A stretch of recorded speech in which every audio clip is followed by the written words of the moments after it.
आज हम देखेंगे कक्षा 9 गणित अध्याय 7 प्रश्नावली 7.4 के कुछ सवालों को देखेंगे। अभी तक हमने देखा है कि त्रिभुज की भुजाओं और कोणों की समताओं के बारे में। त्रिभुज की भुजाएं बराबर होती थी, त्रिभुज के कोण बराबर होते थे।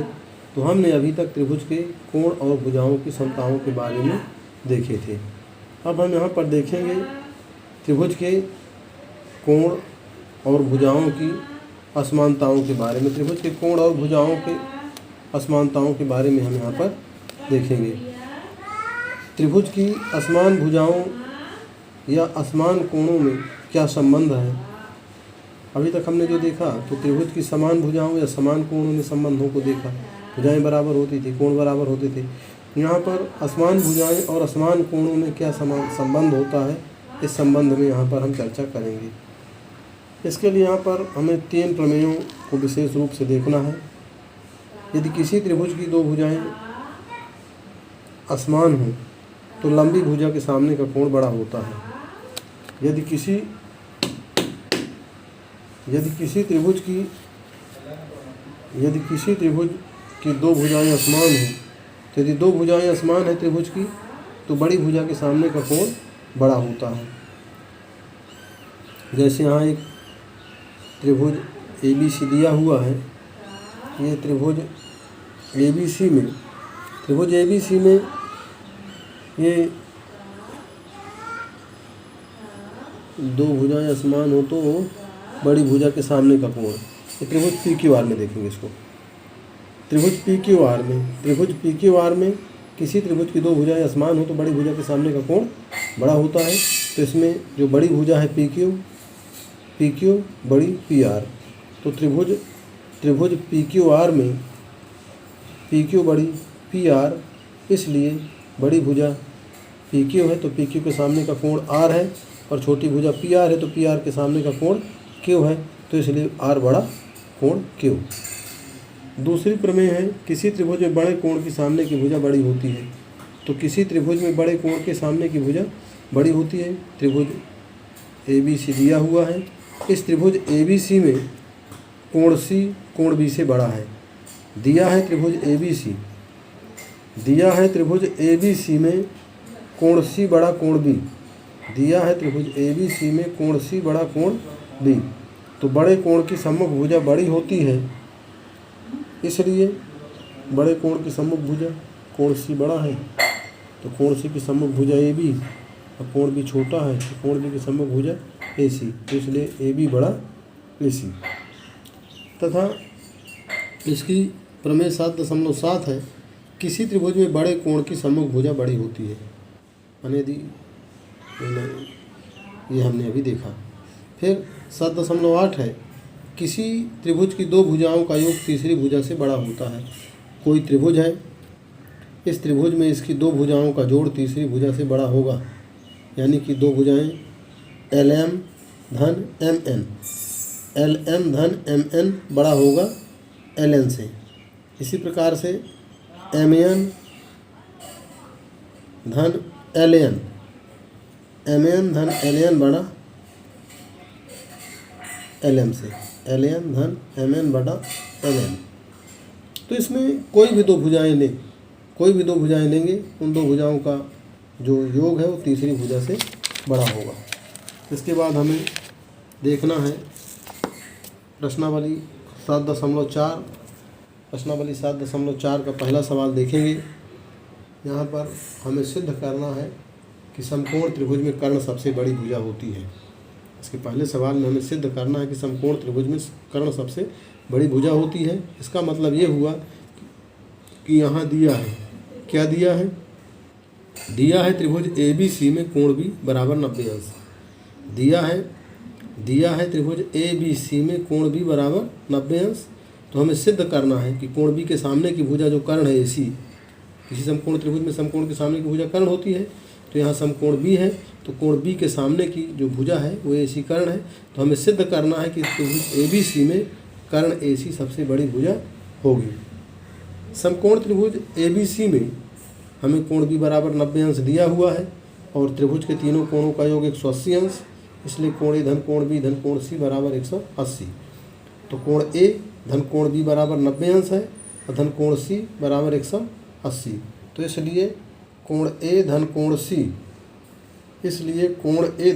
सी बराबर 180 ऋण 90 बराबर 90। तो इस प्रकार से हमें कोण ए धन कोण सी बराबर 90 मिल गया। अब चूंकि इन दोनों कोणों का योग 90 अंश है, यहाँ एक कोण भी तो अकेले 90 अंश का है, अब कोण ए धन कोण सी दोनों मिला के 90 अंश के हैं। इसका मतलब कि कोण ए और कोण सी ये कोई एक 90 नहीं हो सकता, 90 से छोटे ही होंगे दोनों। तो इसका मतलब यह है कि कोण ए तथा कोण सी दोनों का जोड़ 90 है। इसका मतलब कोण ए तथा कोण सी इन दोनों में से दोनों कोण जो हैं वो 90 से छोटे होंगे, अर्थात न्यून कोण होंगे। तो इसलिए कोण बी और कोण सी दोनों न्यून कोण होंगे और कोई भी न्यून कोण समकोण से माने समकोण न्यून कोण से बड़ा होता है। कोई भी समकोण न्यून कोण से बड़ा होगा। तो यहाँ कोण बी बराबर 90 और कोण ए न्यून कोण है। त्रिभुज ए बी सी में कोण बी बराबर 90 तथा कोण ए न्यून कोण है। ये कोण ए ये न्यून कोण है, तो समकोण न्यून कोण से बड़ा होगा। इसलिए कोण बी बड़ा कोण ए, और बड़े कोण के सामने की भुजा बड़ी होती है। तो बड़ा कोण बी है तो बी के सामने की भुजा ए सी, और न्यून कोण ए है तो न्यून कोण ए के सामने की भुजा बी सी। तो इसलिए ए सी बड़ा बी सी।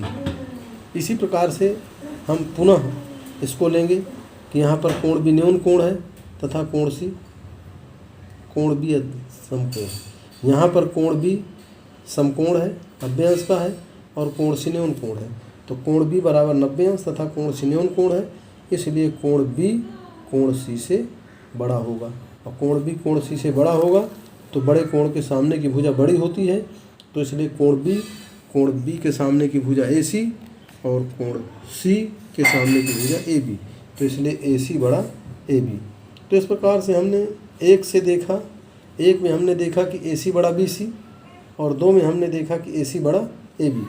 तो चूँकि ए सी बड़ा बी सी और ए सी बड़ा ए बी, चूँकि ए सी बड़ा ए बी और ए सी बड़ा बी सी, इसलिए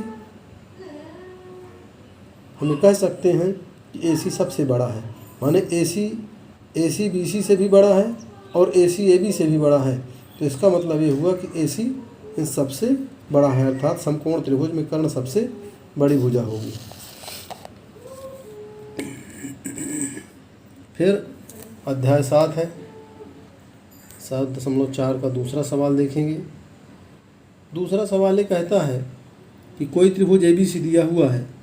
त्रिभुज ए बी सी है, इसकी भुजा बी ए को पी तक तथा ए सी को क्यू तक बढ़ाया गया है। दिया है त्रिभुज ए बी सी, इसकी भुजा ए बी को पी तक तथा ए सी को क्यू तक बढ़ाया गया है, और साथ ही कोण पी बी सी बड़ा कोण क्यू सी बी, कोण पी बी सी बड़ा कोण क्यू सी बी, ये दिया हुआ है। हमें सिद्ध करना है कि ए सी बड़ा ए बी, हमें सिद्ध करना है कि ए सी ए बी से बड़ा है।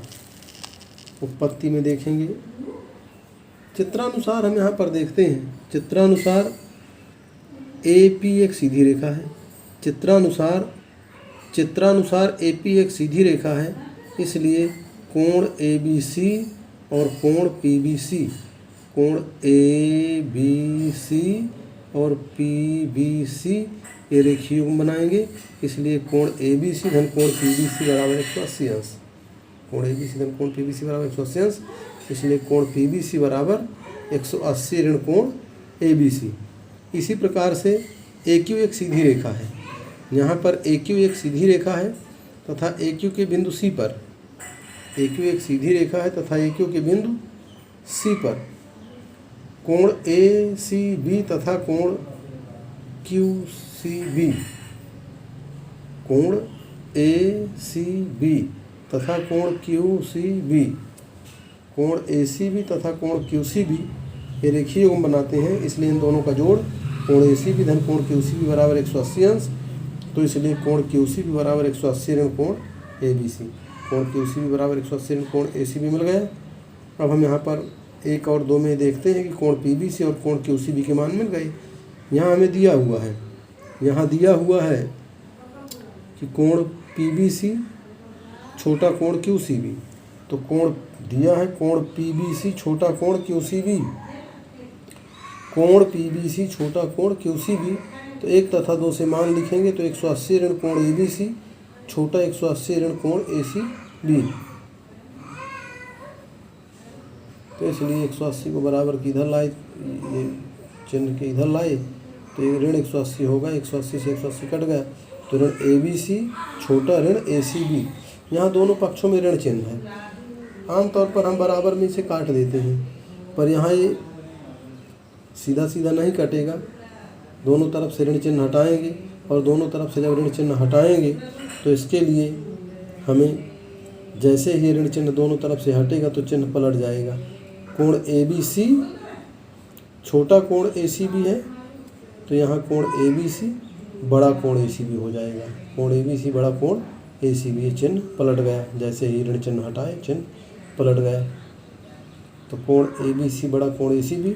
अब त्रिभुज ABC में, त्रिभुज ABC में देख लो, त्रिभुज ABC में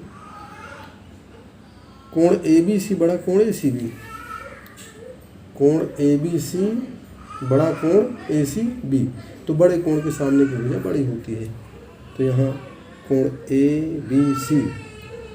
ABC के सामने है AC, कोण ABC के सामने है AC तथा कोण ACB के सामने है AB। तो इसलिए AC बड़ा AB।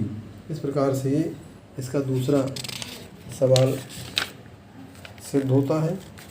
इसके बाद इसके तीसरे में आते हैं। तीसरे में एक चित्र बना हुआ है। तीसरे सवाल में ये इस तरह से एक चित्र बना हुआ है। इस चित्र में दिया हुआ है कि कोण B बड़ा कोण A, यहाँ पर दिया है कोण B बड़ा कोण A तथा कोण C बड़ा कोण D, बड़ा नहीं छोटा, सॉरी उल्टा हो गया। कोण B छोटा कोण A, कोण B छोटा कोण A तथा कोण C छोटा कोण D। तो यहाँ पर दिया है कोण B छोटा कोण A तथा कोण C छोटा कोण D। तो सिद्ध करना है कि AD बड़ा BC, AD छोटा BC। सिद्ध करना है कि AD छोटा BC। यहाँ हम देखेंगे त्रिभुज AOB में कोण B बड़ा कोण A। तो बड़े कोण के सामने की भुजा बड़ी होती है, लेकिन यहाँ छोटा दिया हुआ है तो हम लिखेंगे छोटे कोण के सामने की भुजा छोटी होती है। बड़े कोण के सामने की भुजा बड़ी होती है तो छोटे कोण के सामने की भुजा छोटी होगी। तो चूँकि छोटे कोण के सामने की भुजा छोटी होती है इसलिए कोण B छोटा कोण A। तो चूँकि कोण B छोटा कोण A तो कोण B के सामने की भुजा है OA। इस त्रिभुज में, इस वाले त्रिभुज में कोण B के सामने की भुजा है OA और कोण A के सामने की भुजा है OB।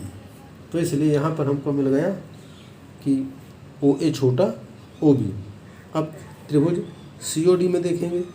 त्रिभुज COD में हमें दिया हुआ है कि कोण C छोटा कोण D, कोण C छोटा कोण D। तो यहाँ भी छोटे कोण के सामने की भुजा छोटी होगी तो कोण C के सामने की भुजा है OD, कोण D के सामने की भुजा है OC। तो इसलिए OD छोटा OC। दूसरा आ गया, 1 तथा 2 दोनों को जोड़ देंगे। 1 तथा 2 दोनों को जोड़ेंगे तो बाएं पक्ष में बाएं पक्ष जुड़ेगा और दाएं पक्ष में दाएं पक्ष जुड़ेगा। तो OA धन OD, OA धन OD छोटा OB धन OC, OA धन OD छोटा OB धन OC, OA धन OD छोटा OB धन OC। चित्रानुसार इसको जोड़ेंगे तो OA धन OD देखिए क्या है, OA धन OD, OA धन OD बराबर AD और OB धन OC, OB धन OC बराबर BC।